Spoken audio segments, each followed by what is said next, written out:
Selamat malam Bapak Ibu Saudaraku yang baik dan yang dikasihi Tuhan. Mari bersama-sama kita teduhkan hati sejenak di hadapan Tuhan. Beberapa menit ke depan kita mendengarkan firman Tuhan dan berdoa. Dan sebelum itu mari kita teduhkan hati, tundukkan kepala di hadapan Tuhan dan kita berdoa. Ya Tuhan, ya Allah kami, Bapa Surgawi, pencipta langit, bumi, laut dan segala isinya, yang mengasihi kami dengan kasih yang kekal. Saat ini Tuhan kami mengucap syukur untuk topangan-Mu yang boleh kami nikmati dan alami dalam segala keadaan dan dalam segala perkara. Engkau turut bekerja mendatangkan kebaikan dalam kehidupan kami. Dan karena itulah saat ini kami mengucap syukur dan juga hendak mendengarkan firman-Mu. Roh Kudus, kami percaya Engkau yang setia mengarahkan kami, membimbing kami hingga makin bertumbuh ke arah Kristus. Di dalam nama Tuhan Yesus kami berdoa. Amin. Saudara, tema kita mengatakan menjaga pola pikir dan hati.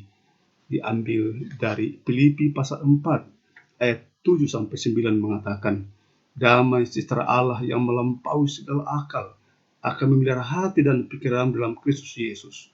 Jadi akhirnya saudara, semua yang benar, semua yang mulia, semua yang adil, semua yang suci, semua yang manis, semua yang sedap didengar, semua yang disebut kebajikan dan patut dipuji.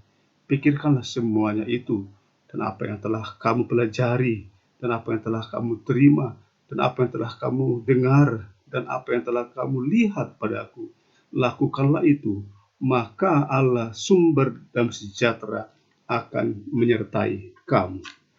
Saudara, ada ungkapan yang mengatakan segala sesuatu dimulai dari pikiran dan dari hati, lalu kemudian diekspresikan melalui ucapan dan diwujudkan melalui tindakan. Hal yang ada dalam pikiran dan hati akan menentukan perbuatan. Pikiran baik dan hati tulus akan membuahkan perbuatan benar dan mulia. Jika kita memenuhi pikiran dan hati dengan hal-hal yang baik dan melakukan kebaikan, kita akan hidup dalam damai dan sejahtera Allah.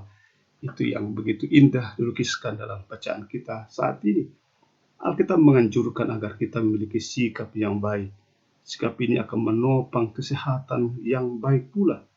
Alkitab menginstruksikan cara menggunakan pikiran untuk mengungkapkan atau menguatkan tubuh kita, menguatkan fisik dan rohani kita. Sebagaimana kisah wanita yang sakit pendarahan selama 12 tahun. Ia percaya bahwa dengan mendekat dan menyentuh jubah Yesus, ia akan sembuh. Kemudian dia melakukannya.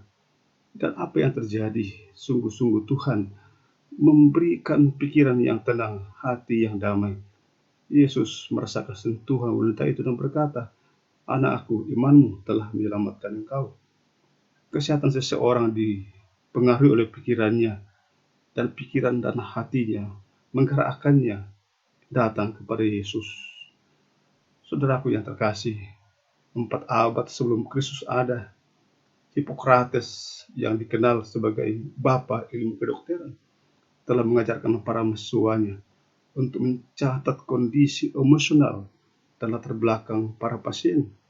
Dan pada zaman sekarang pun ilmu kedokteran mulai membuat hubungan, menjaga hubungan, dan melihat hubungan antar sikap dan kesehatan yang perlu diperhatikan. Kegembiraan, sukacita, dan tawa berpengaruh besar terhadap kesehatan dan penampilan seseorang, bahkan dapat menenangkan dan membangkitkan semangat orang lain. Amsal pasal 15 ayat 13 mengatakan hati yang gembira membuat muka berseri-seri, tapi kepedihan hati mematahkan semangat. Saudara, kita harus selalu menjaga kesehatan tubuh sebagai bait Roh Kudus. Kita harus menjaga kesuciannya dan menjaga hati dan pikiran penuh dengan kewaspadaan. Hati adalah cermin kehidupan seseorang. Dari dalam hati kita memutuskan cara berbicara, cara bersikap, cara menanggapi situasi, dan terlebih bagaimana cara kita merespon kasih Tuhan dalam kehidupan kita. Amsal 4 ayat 23 mengatakan, jagalah hatimu dengan segala kewaspadaan, karena dari situlah terpancar kehidupan. Mari kita berdoa. Ya Tuhan, terima kasih karena Engkau mengingatkan kepada kami bahwa pikiran dan hati kami terkadang begitu mudah dipengaruhi oleh hal-hal yang membuat hati kami sakit, tubuh kami sakit, jiwa kami terganggu. Dan pada malam ini kami diingatkan untuk menjaga dan memeliharakan semuanya itu, supaya damai sejahtera Allah itu boleh menjadi milik kami, menyertai seluruh kehidupan kami. Seperti hari ini, kami percaya walau tidak mudah setiap hari kami melewatinya, tapi dalam iman kepada Tuhan Yesus, kami tetap merasakan damai sejahtera, karena tidak ada hal yang dapat merampas sukacita damai sejahtera itu kalau kami sungguh-sungguh beriman, sungguh-sungguh berakar dan bertumbuh karena Kristus. Dengan demikian pula, kami percaya bahwa yang bergumul karena sakit, yang punya persoalan-persoalan lain yang berat, kami yakini semua itu tidak akan merampas sukacita dan damai sejahtera di dalam iman kepada Tuhan Yesus. Orang tua kami yang sakit dalam usia lanjut, anak-anak kami dalam masa pertumbuhannya yang merantau dalam dan luar negeri, kami pun percaya damai sejahtera Allah menyertai di semua keadaannya.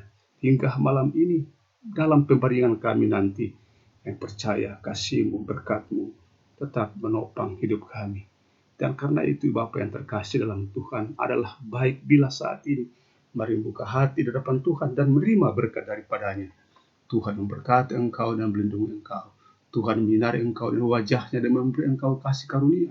Tuhan menghadapkan wajahnya kepadamu dan memberi engkau damai sejahtera. Amin.